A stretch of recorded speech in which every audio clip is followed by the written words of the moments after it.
Je lis du livre de Matthieu, chapitre 23, les versets 1 à 3, ce qui suit.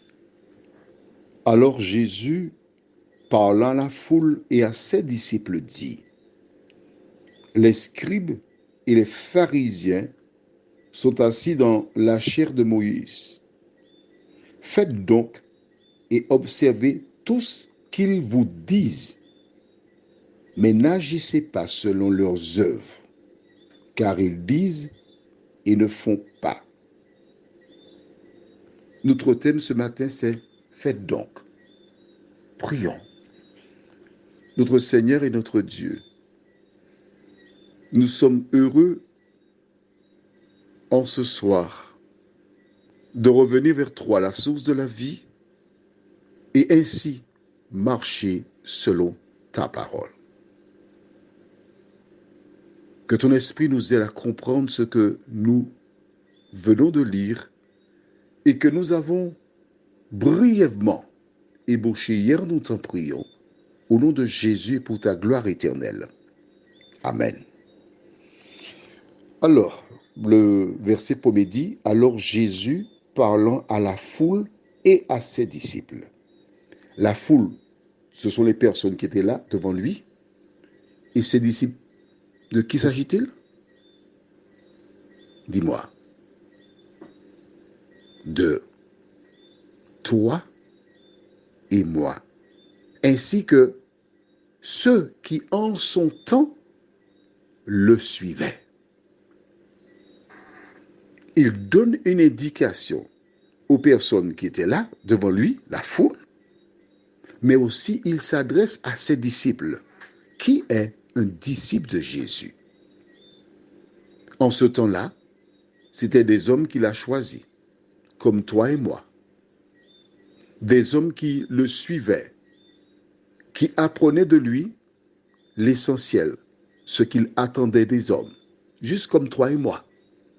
Voilà pourquoi nous sommes des disciples.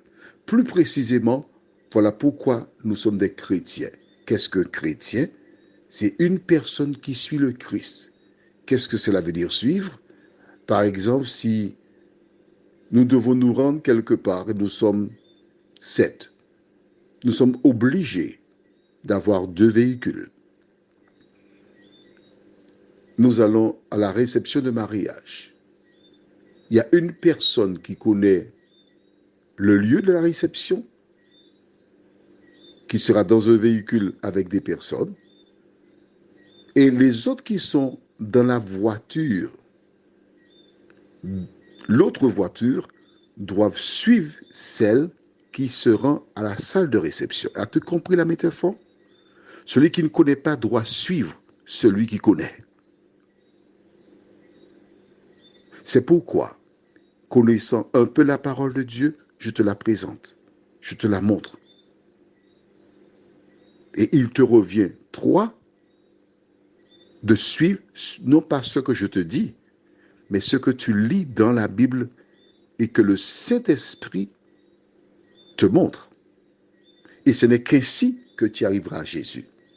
Or, en ce temps-là, Jésus déclara, les scribes et les pharisiens, c'était donc les dirigeants spirituels, ils sont dans une position où ils ont en main les parchemins.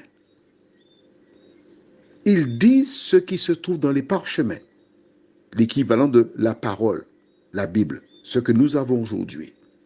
Et Jésus dit aux gens, faites donc et observez tout ce qu'ils vous disent. Pourquoi? Parce que ces choses venaient de la parole. Pas de nom, pas de leur personne, non, mais de la parole. Aujourd'hui encore, il s'adresse à toi pour te dire, fais tout ce qui vient de la parole, mais ne fais pas comme eux. En clair, il t'indique que l'homme est faillible, l'homme est un pécheur, l'homme n'est pas ton exemple. Ton seul exemple, c'est Jésus de Nazareth. Alors parfois, comme cette semaine, précisément hier, avant-hier, j'ai rencontré une dame. gentil du prénom de Jeanne qui me disait, oh, je pensais que dans telle communauté, c'était le ciel, mais c'est l'enfer. J'ai dit, mais Jeanne, mais non, Jeanne. Jésus avait 12 disciples et aucun d'eux n'était converti. Il ne faut pas regarder aux hommes, car les hommes n'ont rien fait pour toi. Il faut garder tes yeux sur Jésus. Prions. Notre Seigneur et notre Dieu, nous revenons vers toi encore aujourd'hui, car sans toi, nous savons, nous ne pouvons rien faire. Merci parce que dans ta parole, Seigneur, tu nous dis de ne pas regarder aux hommes, de ne pas faire comme eux, mais de faire ce que dit la parole. Aide-nous à fermer nos yeux, nos oreilles. Aide-nous à ne pas porter attention quand des gens viennent nous parler de X, Y, Z. Il a fait, il a dit, ce n'est pas notre problème.